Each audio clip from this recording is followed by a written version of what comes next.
Legend, a traditional story sometimes popularly regarded as historical but unauthenticated. A myth. This is the legend of 9/11.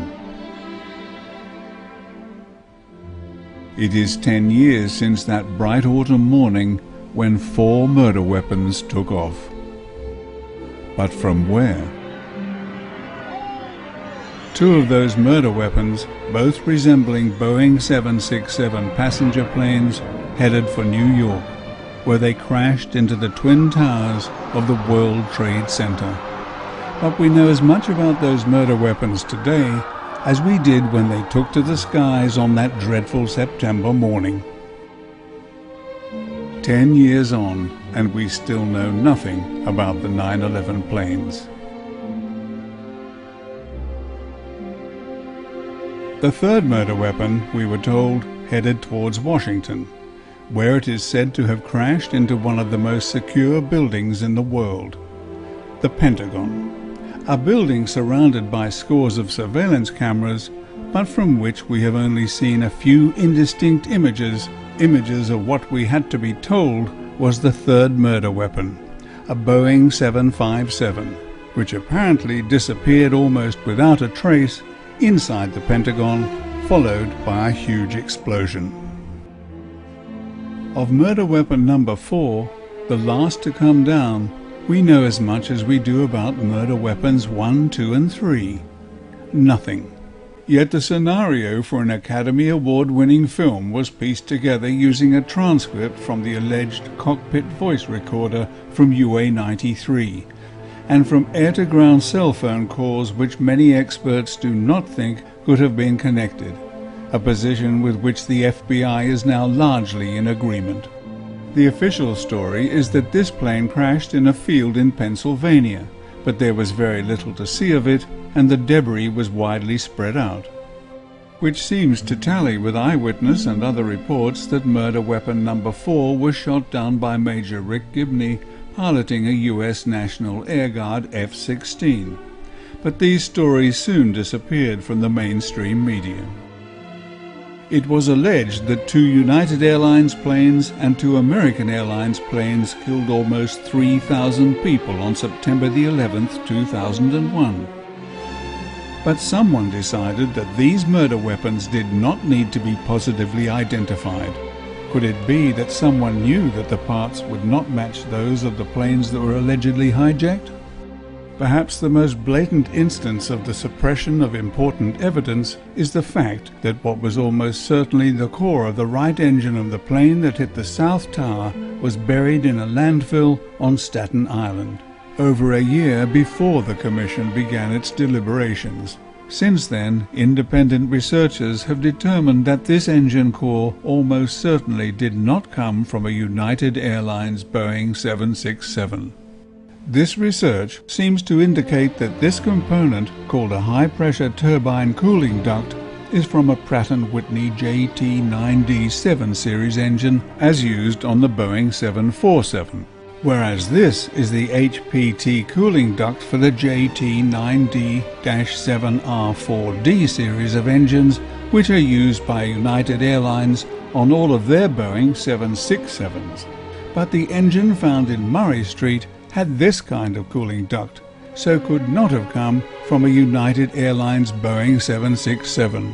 So if the South Tower plane was not UA-175, what was it? Whatever it was, I am certain that someone was waiting for it.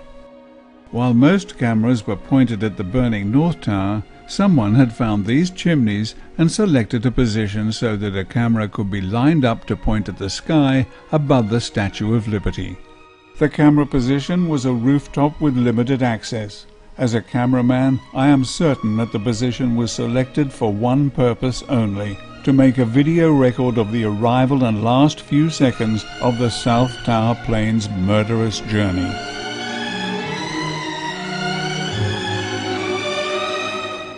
CBS, other US channels, and the BBC showed the video either on September the 11th or soon after, but whoever shot it remains anonymous. How could the 9/11 Commission's investigators not have looked into this clear case of foreknowledge? Or were they told not to look at anything that might go against the already established official story?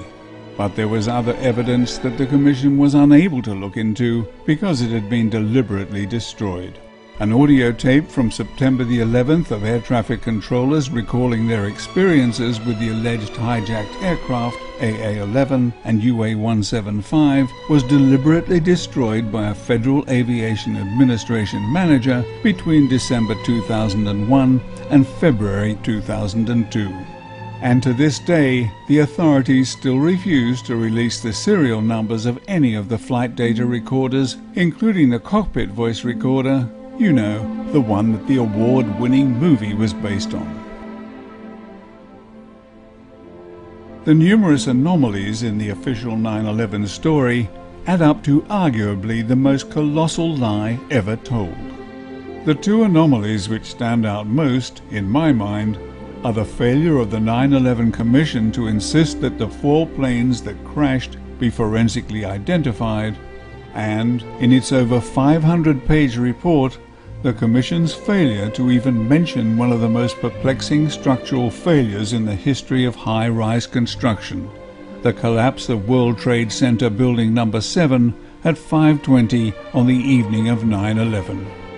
The National Institute of Standards and Technology, NIST, has wasted millions trying to convince the world that this was not a controlled demolition, but the following video proves that it must have been.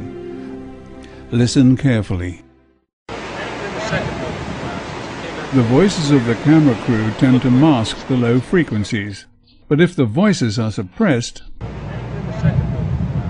that was an explosion. Listen again.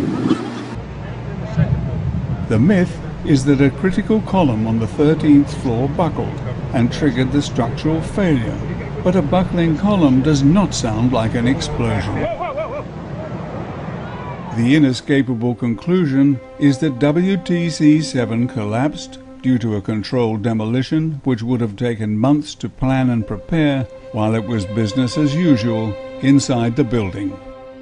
The Twin Towers had earlier suffered similar fates, but architects, engineers and other experts are convinced that these buildings could not have been brought down by the aircraft impacts and the fuel and office equipment fires that followed.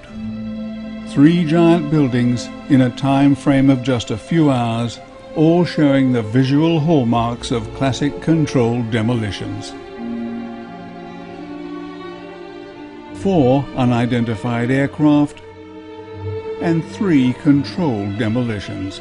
What more is needed to convince anyone that the official 9/11 story has as much relevance to what really happened as this word has to this image?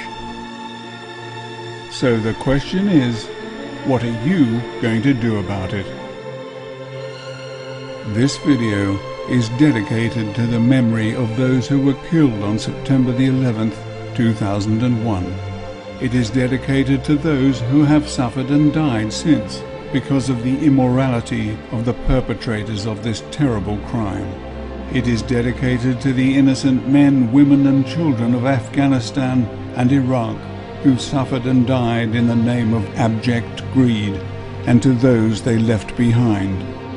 May some of them at least see justice done in their lifetimes.